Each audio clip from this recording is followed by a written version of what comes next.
You have a Google Keep note that you'd like to share with others. But how do you do so? First, go to the Google Note that you'd like to share and click on the person with a plus icon. This will allow you to open up the collaborators, and you can choose to send it to a person or email to share with, and also your family group.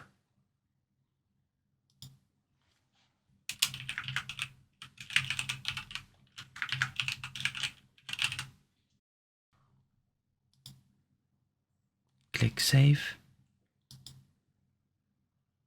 and you should see the profile photo to which who you are sharing it with. Well, I hope that you found this tutorial useful. Don't forget to hit that like and subscribe.